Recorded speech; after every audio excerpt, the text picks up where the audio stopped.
पर्यवेक्षक चकोर सर, माझे सर्व शिक्षक शिक्षिका सहकारी आणि शिक्षकेतर कर्मचारी,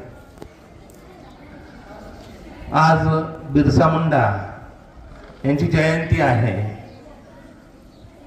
ज्या व्यक्तीने आदिवासींच्या कल्याणासाठी, आदिवासींच्या हितासाठी संपूर्ण आयुष्य समर्पित केलं. जवळजवळ भारतातल्या बहुसंख्य राज्यांमधल्या असणाऱ्या आदिवासींसाठी मोठं काम, मोठं कार्य या व्यक्तीने करून ठेवलेलं आहे की ज्याच्यामुळे त्यांचा जन्मदिवस हा आदिवासी दिन म्हणून साजरा केला जातो आणि त्याप्रमाणे ते काम करत असतात. त्यातले बिरसा मुंडा हे की ज्यांचा जन्मच आदिवासींच्या उद्धारासाठी झालेला होता, आदिवासींच्या कल्याणासाठी झालेला होता, आदिवासींच्या हितासाठी झालेला होता. अशा या बिरसा मुंडांच्या पवित्र स्मृतीला मी प्रणाम करतो, विनम्र अभिवादन करतो तुमच्या सर्वांच्या वतीने आणि माझे 2 शब्द थांबवतो. धन्यवाद. एक भारतीय आदिवासी क्रांतिकारक होते. त्यांचे जन्म झारखंडमधील उलीहातू या गावी 15 नोव्हेंबर 1875 रोजी सुरगाणा कर्मी या आदिवासी दाम्पत्यांच्या पोटी झाला. बिरसाचे आई वडील शेतमजूर होते. घरची परिस्थिती अतिशय हालाकीची होती. गावात शाळा नसल्याने त्यांना मामाकडे शिक्षणासाठी पाठवले गेले. तेथे बिरसा शाळेमध्ये त्यांनी प्राथमिक व माध्यमिक शिक्षण पूर्ण केले. शिक्षणाबरोबरच बिरसा संगीत नृत्यातही विशेष रस होता. तो काल पारतंत्र्याचा होता. संपूर्ण देशाला इंग्रजांनी गुलाम बनवून ठेवले होते. जंगलात राहणारे आदिवासी या गुलामीतून वाचले नव्हते. इंग्रजांनी वन कायदा करून जंगलावरचा पारंपरिक अधिकार नाकारला होता. त्यामुळे लोकांमध्ये इंग्रजांच्या विरुद्ध असंतोष निर्माण झाला होता. 1894 साली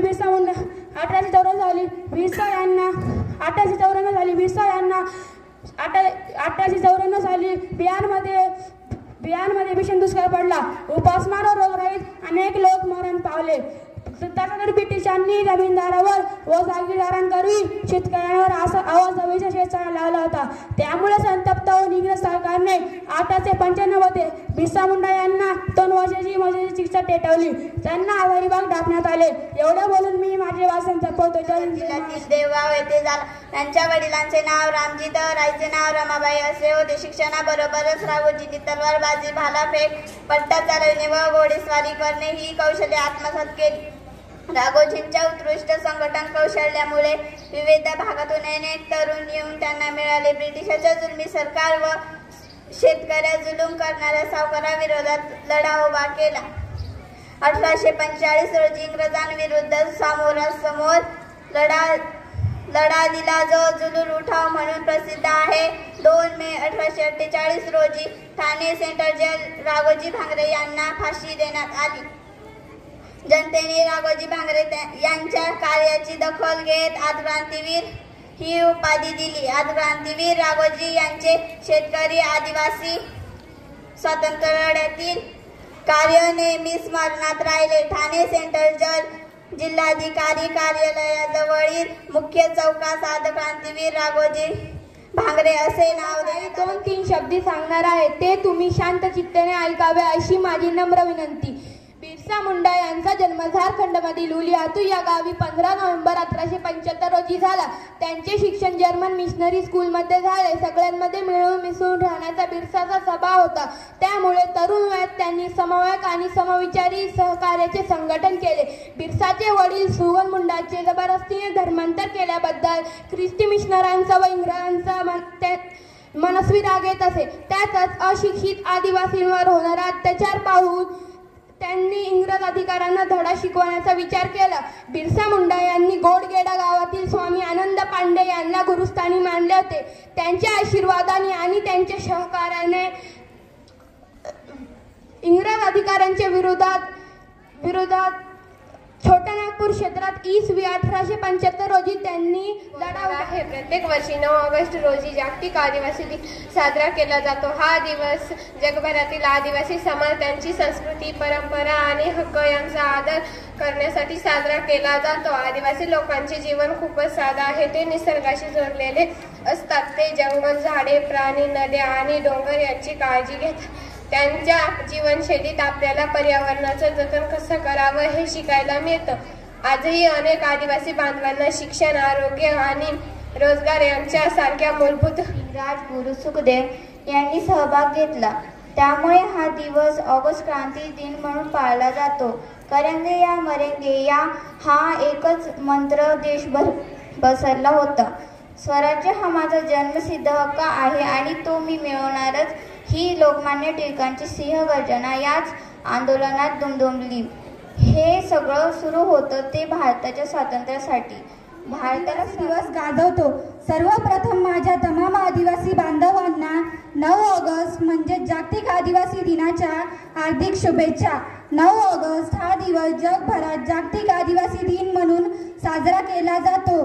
संयुक्त राष्ट्रसंघाने 9 ऑगस्ट 1994 रोजी हा दिवस साजरा करण्याचे घोषित केले.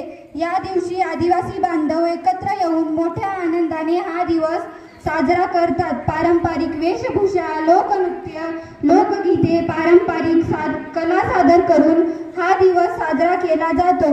जैवविविधतेने अत्यंत समृद्ध असलेल्या परिसरात राहतात. निसर्ग हाच त्यांच्यासाठी सर्व काही आहे. ते निसर्गातील घटकांनाच देव मानतात व त्यांची पूजा अर्चा करतात. असा अंदाज आहे की जगात सुमारे 300 दशलक्ष आदिवासी बांधव असून त्यापैकी जवळजवळ अर्धेच म्हणजे 150 दशलक्ष आशियामध्ये राहतात, तर सुमारे 30 दशलक्ष मध्य आणि दक्षिण अमेरिकेत राहतात. निसर्गाचे जतन व संवर्धन करत निसर्गाच्या सानिध्यात कसे जगावे याचा आदर्श आपल्याला आदिवासी बांधव घालून देतात. चला तर मग सर्वांना पुन्हा एकदा आदिवासी दिनाच्या हार्दिक शुभेच्छा. एवढे बोलून मी माझे भाषण संपवते. जय हिंद, जय भारत, जय आदिवासी. हा दिवस जागतिक आदिवासी दिवस म्हणून साजरा केला जातो. बिरसा मुंडा यांचा जन्म 15 नोव्हेंबर 1875 रोजी झारखंडातील उलीहातू या गावी झाला. बिरसा मुंडा यांच्या वडिलांचे नाव सुगना मुंडा व आईचे नाव कर्मी हातू असे होते. बिरसा मुंडा यांचे आई वडील शेत मजूर होते. घरची परिस्थिती अतिशय हलाखीची होती. गावात शाळा नसल्यामुळे त्यांना मामाकडे शिक्षणासाठी पाठवले. तिथे मिशनरी शाळेमध्ये त्यांनी प्राथमिक व माध्यमिक शिक्षण पूर्ण केले. बिरसा मुंडा यांना शिक्षणाबरोबरच संगीत व नृत्यातही विशेष रस होता. तो काळ पारतंत्र्याचा होता. संपूर्ण देशाला इंग्रजांनी गुलाम बनवून ठेवले होते. जंगलात राहणारे आदिवासीही या गुलामगिरीतून वाचले नव्हते. इंग्रजांनी वन कायदा करून आदिवासींचा जंगलावरचा पारंपरिक अधिकार नाकारला होता. 1894 साली बिहारमध्ये भीषण दुष्काळ पडला. उपासमार व रोगराईत अनेक लोक मरण पावले. तशातच ब्रिटिशांनी जमीनदार व जाहीरदारांकरिता शेतकऱ्यांवर आवाजवी शेतसारा लावला. यावेळी बिरसा मुंडा यांनी वेळोवेळी जन आंदोलन केले. अशा या महान क्रांतीवीरास माझे कोटी कोटी प्रणाम. आणि एवढे बोलून मी माझे 2-3 शब्द संपवते. जय हिंद, जय भीम, जय आदिवासी. जगभरात राहणाऱ्या आदिवासींसाठी संयुक्त राष्ट्राच्या घोषणेनुसार 1994 पासून हा दिवस जागतिक आदिवासी दिन म्हणून साजरा केला जातो. जगाला ह्याविषयी अधिक माहिती सांगण्यासाठी मी आमंत्रित करते विद्यालयाचे ज्येष्ठ शिक्षक श्री तुंगा सर. क्रांती दिन आणि जागतिक आदिवासी दिन हे दोन अत्यंत ऐतिहासिक आणि प्रेरणादायी दिवस साजरे करण्यासाठी आपण या ठिकाणी एकत्रित जमले आहोत. ज्या महान क्रांतिकारकांनी स्वातंत्र्याच्या प्राप्तीसाठी प्राणाचं बलिदान दिलं, त्यामध्ये भगतसिंग, राजगुरू, सुखदेव, चंद्रशेखर आझाद, क्रांतीसूर्य बिरसा मुंडा, राघोजी भांगरे यासारखे अनेक ज्ञात अज्ञात महान क्रांतिकारकांना प्रथम मी विनम्र अभिवादन करतो. 1942 साली भारत छोडो आंदोलन सुरू झालं आणि त्या आंदोलनामध्ये महात्मा गांधींनी त्यांच्याबरोबर पंडित जवाहरलाल नेहरू, मौलाना आझाद, आचार्य कृपलानी, सरदार वल्लभभाई पटेल या सर्वांनी एकत्रित येऊन असं ठरवलं की बस झालं, आता आपल्या भारताला पूर्ण स्वातंत्र्य मिळाले पाहिजे. आणि त्यासाठी 9 ऑगस्ट 1942 रोजी मुंबईच्या ग्वालियर टँक मैदानावर घोषणा केली. आणि ती घोषणा होती करेंगे या मरेंगे, करा किंवा मरा अशी घोषणा केली. आणि ती घोषणा केवळ एक घोषणा किंवा वाक्य नव्हते, तर ती एक आग होती आणि ती आग संपूर्ण देशामध्ये पसरलेली होती. आणि जे आंदोलन सुरू झालं ते सर्व आंदोलन भारतभर सुरू झालं. त्या आंदोलनामध्ये विद्यार्थी, शेतकरी, महिला सर्वच स्तरातून आंदोलनात सहभागी झाले होते आणि या आंदोलनामुळे संपूर्ण देश पेटून उठला होता. यामध्ये ब्रिटिश सरकारने महात्मा गांधीजी आणि इतर जे सर्व प्रमुख नेते आहेत या सर्व नेत्यांना तुरुंगात डांबले, परंतु जनतेला मात्र रोखता आलं नाही. आणि गावोगावी खूप आंदोलनं झाली. शाळा, कॉलेज, न्यायालय, रेल्वे स्टेशन या सर्व ठिकाणी भारताचा जो तिरंगा आहे तो तिरंगा डौलाने फडकावला गेला. यामध्ये महिलांनी, युवकांनी, सर्वांनी स्वेच्छेने तुरुंगवास पत्करला आणि काही लोकांनी स्वतःचे स्वराज्य सरकार म्हणून स्थापन केले. आणि हे आंदोलन फक्त शहरापुरतं मर्यादित नव्हतं, तर रस्त्यावर चालणाऱ्या प्रत्येक सामान्य जनतेचं आंदोलन होतं. आता क्रांती दिन म्हणजे काय, तर क्रांती दिन म्हणजे एक इतिहासातील केवळ तारीख नाही, तर भीतीवर मात करणारी एक ताकद आहे.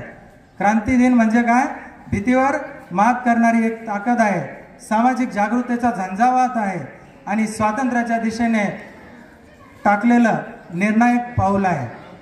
क्रांती म्हणजे नुसता गोळीबार नाही, क्रांती म्हणजे नुसती तलवार नाही, तर क्रांती म्हणजे अन्यायाविरुद्ध आवाज उठवणं.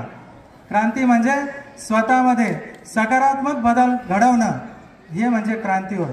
क्रांती म्हणजे देशासाठी, स्वराज्यासाठी, गावासाठी आणि आपल्या शाळेसाठी काहीतरी चांगलं करणं, हे याला म्हणतात क्रांती.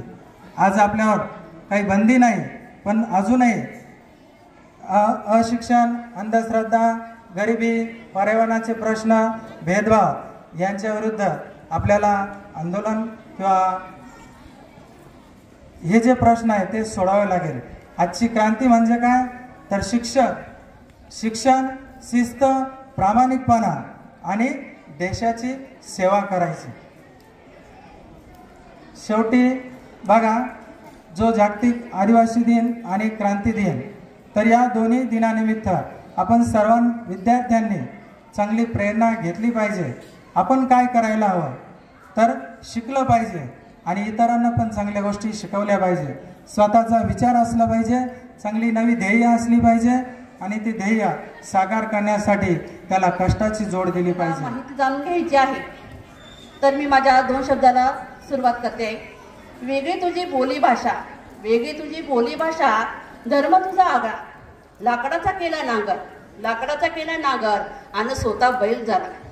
ओबडधोबड जमीन कसत, ओबडधोबड जमीन कसत, मैलोमल चालला. सर्वांना आधी जन्मला तरी मांग कसा राहिला, मांग कसा राहिला. आज जागतिक आदिवासी दिन आणि क्रांती दिन आपल्या विद्यालयामध्ये साजरा करतोय. त्या निमित्ताने आदिवासी क्रांतिकारक बिरसा मुंडा, राघोजी भांगरे, उमाजी नाईक, तंट्या मामा भील, देवाजी राऊत, छत्रपती शिवाजी महाराज, महात्मा फुले, बाबासाहेब आंबेडकर, महात्मा गांधी, सुभाषचंद्र बोस, भगतसिंग आणि राजगुरू यांना वंदन करून मी माझे शब्दाला सुरुवात करत आहे. आज आपण जागतिक आदिवासी दिन म्हणून साजरा करतोय. हा 1994 साली जागतिक पातळीला जागतिक आदिवासी दिन म्हणून साजरा केला जातो. या दिवशी नेमकी काय करायचं आहे, तर आदिवासी दिनाच्या दिवशी आदिवासींचे जे मूळ हक्क, अधिकारी, सांस्कृतिक वारसा, पर्यावरण रक्षण याची जाणीव होण्यासाठी हा दिन साजरा केला जातो. यामध्ये आदिवासींचे जे संस्कृतीचे संवर्धन म्हणजे काय, तर यामध्ये जी विविध प्रकारची जीवनशैली, कला, भाषा, चालीरीती, जतन यांचं रक्षण करून ते आपल्या सगळ्यांसमोर आणण्याचे आपली ह्या ठिकाणी काम आहे. त्यासाठी आपण ओळख आणि अस्मिता ही सर्वप्रथम आपण पटवून घेतली पाहिजे. आता याच्यामध्ये आपण पाहिलं तर तिचं संवर्धन कशा पद्धतीने करायचं, रक्षण कसं करायचं, त्यासाठी आपण प्रयत्न केले पाहिजे. आणि याच्यामुळे आपण झाडे लावा, झाडे जगवा हा उपक्रम सुद्धा आपण केला गेलेला आहे. त्याचं सुद्धा आपण रक्षण केलं पाहिजे. त्यानंतर आदिवासींना जो सामाजिक न्याय आहे तो सामाजिक न्याय सुद्धा मिळाला पाहिजे आणि म्हणून यासाठी सर्व बांधवांनी एकत्र येऊन हा सामाजिक न्याय आपण मिळवला पाहिजे. त्यानंतर सांस्कृतिक विविधता आहे, याच्यामध्ये नृत्य असेल, कला असेल. त्यानंतर सांस्कृतिक वारसा चालवण्यासाठी आपण सांस्कृतिक कार्यक्रमाचं दर्शन, वारली पेंटिंग, इतर ज्या कला आहेत त्या आपण सर्वांसमोर सादर केल्या पाहिजे. आणि यासाठी आपण विविध प्रकारे विद्यार्थ्यांना, बांधवांना याच्यासाठी प्रोत्साहन दिले पाहिजे.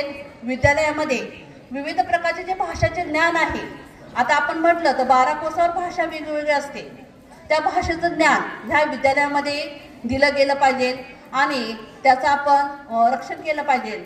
आणि असं हे काही पारंपरिक ज्ञान आहे ते सुद्धा आपण एका पिढीकडून दुसऱ्या पिढीकडं दिले गेले पाहिजे. जसं आपण लग्नांमध्ये म्हटलेले गाणे, कला, कथा, कादंबरी अशा ज्या आहे त्या आपण दिल्या गेल्या पाहिजेत. आणि याच्यामध्ये आपण जो रहिवास आहे तो आपण पुढे चालवला गेला पाहिजे. यामध्ये काही आदिवासींसाठी योजना आहे, त्या योजना सुद्धा आपण सर्व अशिक्षित लोक, सुशिक्षित लोक यांच्यापर्यंत पोहोचवण्याचं काम आपण केलं पाहिजे. आणि याच्यासाठी आपण काही आव्हाने आहेत त्या आव्हाने तयार केले पाहिजे. याच्यामध्ये आधुनिकीकरण झाले. आज काय झालेलं आहे का आपल्या विद्यार्थ्यांना चांगलं शिक्षण मिळवण्यासाठी आपण औद्योगिकरणाकडे, शहरीकरणाकडे खूप चाललं आहे. आणि याच्यामुळे आदिवासी जे मूळ ठिकाणाहून आहे ते शहरीकरणाकडे आणि औद्योगिकरणाकडे वळलेले आहे. आणि म्हणून त्यांचा जो सांस्कृतिक जो धोका आहे, त्याचा परिणाम आहे तो ह्या आदिवासींवर होत आहे. म्हणून ती जोपासणं ही आवश्यक आहे.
Thank you.